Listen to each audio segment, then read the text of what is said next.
ఇప్పుడు యుద్ధం ఎఫెక్ట్ మీ మీద ఏమైనా ఉందా, రైతుల మీద? 100% ఉంది సార్. అంత ముందు తేడా యుద్ధం మీద 100% ఉంటుంది. నెక్స్ట్ లేదు అని చెప్పు. ఇలా పాట పాడడం లేదు, అంతా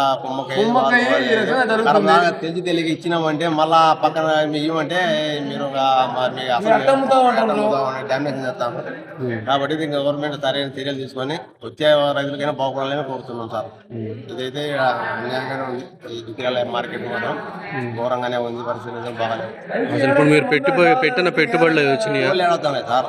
మేము 2 లక్షలు దాకా పెట్టాము, 2 లక్షలు పెట్టాము. ఇప్పుడు అదే 2 లక్షలు 2,50,000 దాకా వస్తుంది అంతే. ఎకరా వేసినాం 2 లక్షలు 2,50,000 పెట్టాము. ఒక 25 క్వింటాలు అయితే 10,000 అంతే, 2 లక్షలు వస్తాను. మనం ఏం చేసాం మరి, ఏమి వేరే ఆప్షన్ లేక ఇది చేస్తాం. ఇది చేసేందుకు ఇబ్బందులు పడుతున్నాడు.